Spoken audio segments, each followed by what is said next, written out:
نحمده ونصلي على رسوله الكريم اما بعد فاعوذ بالله من الشیطان الرجیم بسم اللہ الرحمن الرحیم السلام علیکم ورحمۃ اللہ وبرکاتہ۔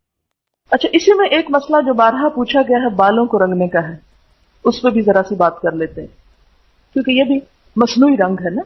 ایک چہرے کا مصنوعی رنگ تھا، اب بالوں کا مصنوعی رنگ، اس کے بارے میں کیا حکم ہے؟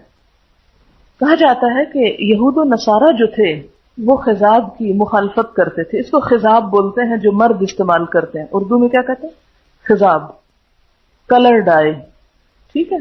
وہ سمجھتے تھے کہ یہ خدا پرستی کے منافی ہے، لیکن نبی صلی اللہ علیہ وسلم نے ان لوگوں کی تقلید کرنے کہ ان الیہود والنصارى لا یصبغون فخالفوہم، یہود و نصارہ بالوں کو نہیں رنگتے، تم ان کے خلاف طرز عمل اختیار کرو۔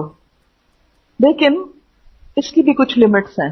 یہاں پر لفظ صرف یصبغون آیا ہے، صاد بے غین، صبغن، اور صبغت اللہ پیچھے آپ پڑھ چکے ہیں، رنگ، ٹھیک ہے۔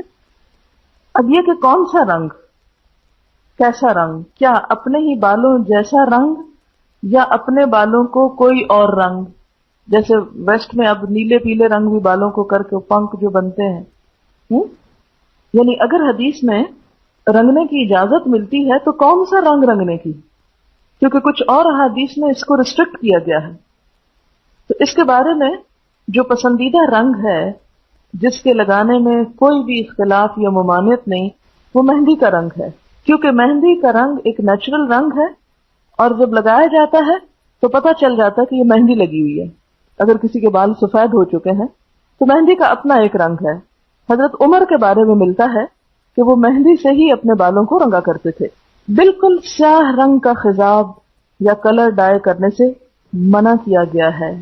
اس میں ہم دیکھتے ہیں حضرت ابو بکر صدیق رضی اللہ تعالی عنہ اپنے والد ابو قحافہ کو فتح مکہ کے دن اٹھا کر لائے تھے اور انہیں حضور صلی اللہ علیہ وسلم کے بالکل سامنے بٹھا دیا۔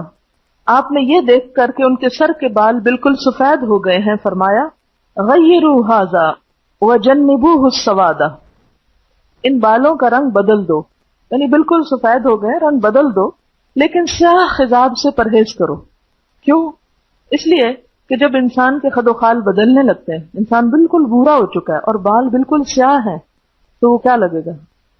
کارٹون، کیونکہ بالکل سیاہ بال جو ہے یہ نوجوانوں کی علامت ہے، اور خصوصاً عرب کے ماحول میں، اور ملکوں میں کچھ اور بھی ہو سکتا ہے۔ یہ صحیح مسلم کی روایت پہلے بھی صحیح مسلم کی تھی، یعنی بالوں کو رنگنے کی اجازت ہے بنیادی طور پر، اصلی طور پر، لیکن بالکل سیاہ رنگ سے منع کیا گیا۔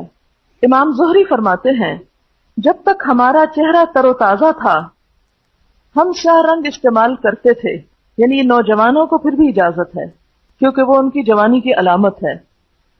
بیماری وغیرہ کی وجہ سے اگر کسی کے بال بچپن میں ہی سفید ہو جائیں تو ان کے لیے پھر بھی اجازت ہے، لیکن جب سے چہرے اور دانتوں میں فرق آ گیا ہے، یعنی بڑھاپے کے آثار آ گئے ہیں، ہم نے اس کا استعمال ترک کر دیا ہے کیونکہ منع کیا گیا ہے۔ تو کیا پتہ چلتا ہے کہ سیاہ رنگ بڑھاپے میں لگانا منع ہے۔ جوانی میں اگر کسی بیماری کی وجہ سے وہ سفید ہو گئے ہیں تو رنگ سکتے ہیں۔ یہ بالکل وہی بات ہے کہ جیسے اس دن بھی بات ہوئی تھی اپر لپس وغیرہ یا چن سے عورتوں کے بال اتارنے کی، کہ یہ بیماری ہے، یا دانتوں میں بریسز لگانا جبکہ بہت الٹے سیدھے دانت آگے پیچھے ہوں اور اس میں چبانے میں یا صاف کرنے میں دقت ہو تو اس کی بھی اجازت۔ تو جہاں کہیں بیماری ہوگی تو بیماری کی اصلاح جو ہے وہ کی جا سکتی ہے، لیکن بڑھاپے کی اصلاح نہیں ہوگی، اس سے منع کیا گیا ہے۔ بعض دوسرے علماء یہ کہتے ہیں کہ ہاں، جہاد کے موقع پر سیاہ رنگ لگایا جا سکتا ہے تاکہ دشمن کو مروب کیا جا سکے، دشمن کو مروب کرنے کے لیے، کیونکہ دشمن کو یہ ہوگا اگر سفید بالوں والے لڑنے کے لیے آ گئے تو وہ سوچیں گے کہ بوڑھے بوڑھے لوگ ہیں اور ہم ان پہ غلبہ پا سکتے ہیں، یعنی ایک بیماری کے علاج کے طور پر، اور دوسرے دشمنوں کو خوف زدہ کرنے کے لیے۔ ابو ذر کی حدیث میں ہے بہترین چیز جس سے تم بالوں کا رنگ بدل سکتے ہو وہ ہنا اور قطم ہے۔ ہنا کیا ہوتی ہے؟ مہندی۔ قطم بھی ایک بوٹی کا نام ہے، یعنی نیچرل چیز یوز کرو،